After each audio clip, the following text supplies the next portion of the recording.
That may be the greatest catch I've ever seen in my life.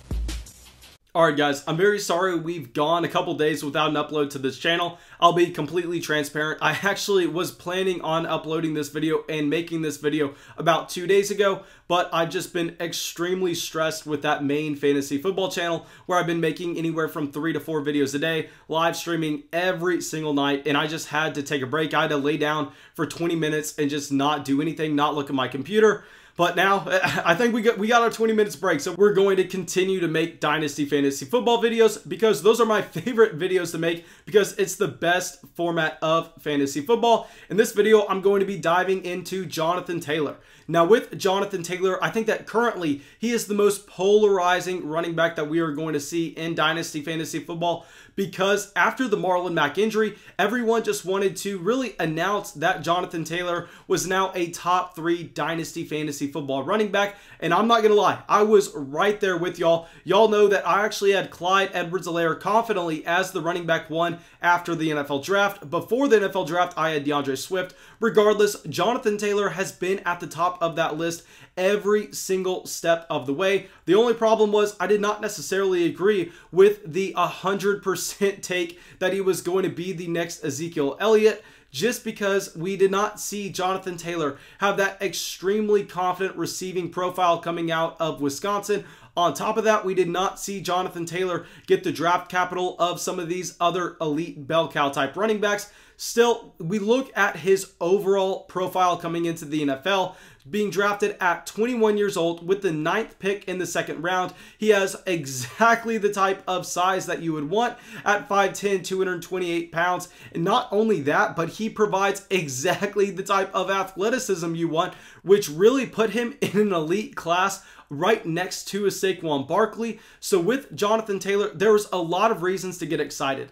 But now we are looking at him having a severely disappointing 2020 year so far. And if we go back, not only is he coming off a week in week 8 where he drastically disappointed fantasy owners, including myself, where I thought we were going to see him completely take over this backfield, we actually ended up seeing Jordan Wilkins come in and provide a lot more production for the Indianapolis Colts. And obviously, we're not just going to look at that production. If you look at how these running backs moved on the football field, Jordan Wilkins looked like he was the better running back. And that's the craziest thing you could ever say. On top of that, Nyheim Hines is still getting the targets out of this backfield. So right now, we are seeing Jonathan Taylor owners panic in redraft leagues. In dynasty leagues, they are holding a little bit more strong just because of the investment that they made into him. Still, I don't know if we should be holding that strong. If we look at Jonathan Taylor, since week 2, we have seen him drop in rush attempts consistently week over week. So back in week 2, we saw him have a total of 26 touches, then 13 week 3, 17 in week 4, but after that, it's all downhill. Then we have 12, 12, and 11. And the problem here is Jonathan Taylor is not supposed to be a raw running back. Jonathan Taylor is not supposed to be an Antonio Gibson. He's not supposed to be taking a significant amount of time to really come in and get the workload in Indianapolis, especially after that Marlon Mack injury. This was a running back that was sold to be a complete guy coming out of Wisconsin. 3 straight seasons with over 2,000 complete yards for the Wisconsin Badgers. And now we are just seeing that not translate to the NFL level whatsoever. On top of that, the coaching staff is not really prioritizing getting him the ball because he's been very inefficient so far whenever he's been given the majority of the usage. And on top of that, I know some people are wanting to blame it completely on the ankle injury that was reported after the game in week 8. Here, I will say a couple things. One, I fully don't think that's something we can point to just because he had been seeing his usage drop week over week over week regardless. On top of that, I think that we are seeing other rookie running backs in this class come out and show us production right away to the point where I think we can use Jonathan Taylor's pre-draft evaluation. I think that we can use Jonathan Taylor's ankle excuse to go out and really be able to sell him for about what you invested in. Obviously, at this point, most people thought that he was going to be a top 5 startup pick next season. I'm not going to lie, I was right there with y'all. I thought that Jonathan Taylor was easily a top 12 startup pick in 2021. But at this point, guys, I think that running backs that I would confidently rather have over Jonathan Taylor included Deandre Swift, who's already showed us that ability in Detroit, already showed us that he's going to be an elite pass-catching running back, and it's not like these guys were drastically different for us this offseason. We actually had Deandre Swift higher than Jonathan Taylor coming into the NFL draft, so we're not making a massive jump there.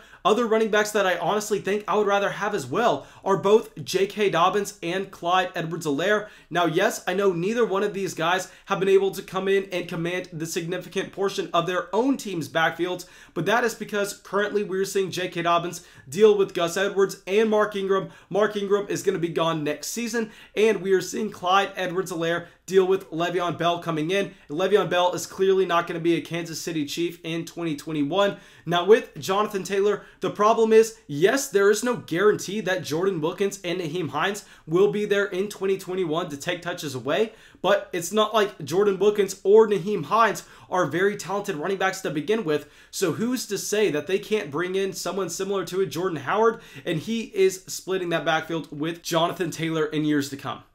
So now, if we are trying to evaluate what we are going to do with Jonathan Taylor from here on out, I will say that if you're a rebuilding team, keep Jonathan Taylor just because we understand how Dynasty Fantasy Football works. These guys that have that 3-down profile on their rookie contracts, they are literally gold. I mean, he is going to hold his value this offseason, even if he completely flames out over the next month or so. I am still confidently saying that he's going to be a top 3-round startup pick. He will still be able to fetch you a good amount of trade value, so no reason to trade him right now. But if you are sitting there as a contender in 2020, I think that we can end up using Jonathan Taylor as a trade piece. You can try to throw into the owner, just say, hey man, I mean, he's clearly dealing with an ankle injury. We know who Jonathan Taylor is, and you can just kind of hype him up because he has that great profile. So if you're a contender, I think that we're just going to try to sell. Now, I will say, guys, we are recording this before Week 9 kicks off. We are recording this after Week 8. So I am hoping that I am wrong. I am hoping that we are looking back at this video 2 weeks from now and y'all are laughing at me, just telling me I'm stupid in the comments. Trust me, that's what I want to see. But right now, I don't think we can confidently expect that. So thank y'all so much, guys. I really hope y'all enjoyed this video. I really hope y'all got something from it. As always, please make sure you go down there, drop a like on the video, leave a comment, subscribe to the channel. It really helps us out. And yeah, that's all I got for y'all. And have a great day, guys.